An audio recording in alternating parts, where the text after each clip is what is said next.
పాపారాయుడు కారులో మళ్ళీ కౌశికి వాళ్ళ ఇంటికి వస్తాడు. కారులోనే కూర్చొని, "నువ్వు ఏ పొద్దైతే తప్పు చేశావో 25 కిందటే నువ్వు నా దృష్టిలో చచ్చిపోయావమ్మీ. 25 కిందట తప్పు చేసి బిడ్డని కన్న నువ్వు ప్రాణాలతో ఉండకూడదు. ఈరోజు నువ్వు నా చేతిలో సచ్చావే" అని విషం బాటిల్‌ని చేతిలో పట్టుకొని చూసుకుంటూ లోపలికి వస్తూ ఉంటాడు.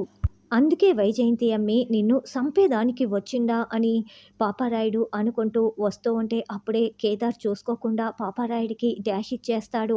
దాంతో పాపారాయుడి చేతిలో ఉన్న విషం బాటిల్ కింద పడిపోతుంది. సారీ మావయ్య చూసుకోలేదు అని కింద పడిపోయిన విషం బాటిల్ని కేదార్ తన చేతిలోకి తీసుకొని ఏంటబ్బా ఈ బాటిల్ అని చూస్తూ ఉంటాడు.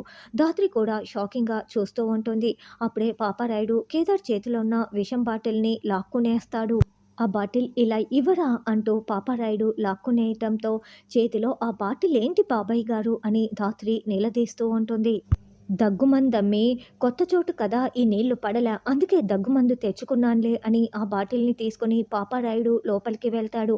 పాపారాయుడు మావయ్య మళ్ళీ ఎందుకు తిరిగి వచ్చినట్లు ధాత్రి అని కేదార్ అడుగుతూ ఉంటాడు.